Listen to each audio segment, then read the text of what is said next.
একটি ছোট্ট চকলেট আর তার আড়ালে লুকিয়ে থাকা এক ভয়ঙ্কর বাস্তবতা।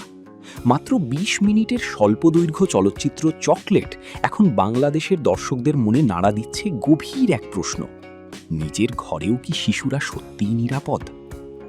সত্য ঘটনা অবলম্বনে নির্মিত এই চলচ্চিত্রটি পরিচালনা করেছেন জসিম আহমেদ। শিশু ও নারীদের ওপর নির্যাতনের মতো সংবেদনশীল বিষয়কে কেন্দ্র করে নির্মিত গল্পটি শুধু বিনোদন নয়, বরং সমাজের অন্ধকার এক বাস্তবতার প্রতিচ্ছবি। চলচ্চিত্রটি দেখার সময় বারবার মনে হয়, সবচেয়ে কাছের মানুষদের মাঝেও কি লুকিয়ে থাকতে পারে ভয়?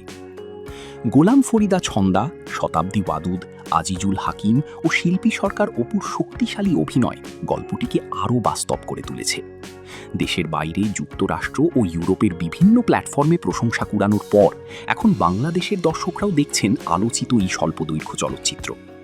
চকলেট শেষ হওয়ার পরও এর প্রশ্নগুলো থেকে যায় মনের ভেতর, আর সেখানেই লুকিয়ে আছে এর সবচেয়ে বড় শক্তি।